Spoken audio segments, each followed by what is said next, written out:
میں آج اپنی قوم سے بات کرنا چاہتا ہوں کہ یہ سود نظام اس لیے ہے کہ آپ سود خوروں کو ووٹ دیتے ہیں، سود خوروں کو سپورٹ دیتے ہیں، اور سودی نظام پر یقین رکھنے والے، سودی کاروبار کرنے والے آج ایوان میں بیٹھے ہیں، اور یہی وہ سود خور لوگ ہیں جن کے نام پاناما لیکس میں بھی ہے، جن کے نام پنڈورا پیپرز میں بھی ہے، جنہوں نے بینکوں سے قرض لیے ہیں، اور یہی وہ لوگ ہیں جو بینکوں سے بڑے بڑے قرضے لے کر پھر باہر بھاگتے ہیں، اپنی دولت کو باہر چھپانے کی کوشش کرتے ہیں۔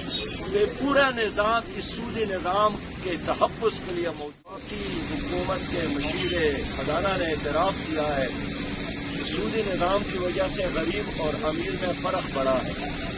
اور سودی نظام کی وجہ سے ہمارے ہاتھوں میں IMF کی ہتھکڑیاں پڑی ہیں، اور جو ٹیکس ہماری عوام جمع کرتی ہے، قوم جمع کرتی ہے، آپ اگر 10 روپیہ، آپ اگر 100 روپیہ، اگر آپ 1000 روپیہ اس حکومت کو ٹیکس کے مد میں دیتے ہیں تو یہ حکومت آپ کا پیسہ پھر سود میں ہی خرچ کرتی ہے، اور گزشتہ بجٹ میں بھی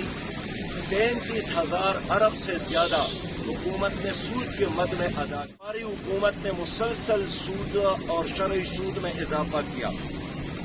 جماعت اسلامی اور ہمارے ساتھ اور بہت سارے اللہ والے لوگ اس ملک میں سودی نظام کے خلاف جدوجہد کرتے ہیں،